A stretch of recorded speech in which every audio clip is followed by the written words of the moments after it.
مساء الخير على الجميع. اليوم راح نسوي وياكم موزات اللحم بالفرن بالبهارات العثمانية. المكونات الرئيسية عندي هنا موزات اللحم، زيت زيتون، ملح وفلفل أسود وزبدة.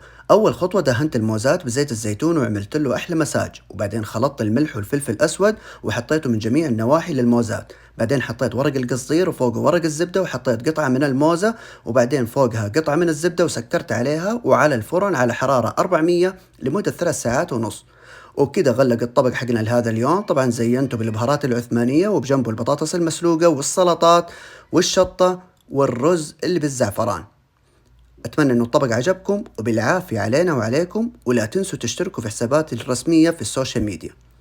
ونصيحة، تاخذ قطعة من اللحم وحطها مع العسل وادعيلي.